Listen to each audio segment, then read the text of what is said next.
Merhaba sevgili takipçilerim. Bugün sizlere güzelliği, zarafeti ve oyunculuğuyla dikkat çeken sevilen isim Yağmur Yüksel'den bahsedeceğim.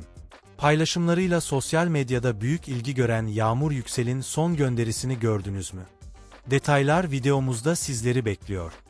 Yağmur Yüksel'in yaptığı son paylaşım, kısa sürede binlerce beğeni topladı ve hayranları tarafından yoğun ilgi gördü.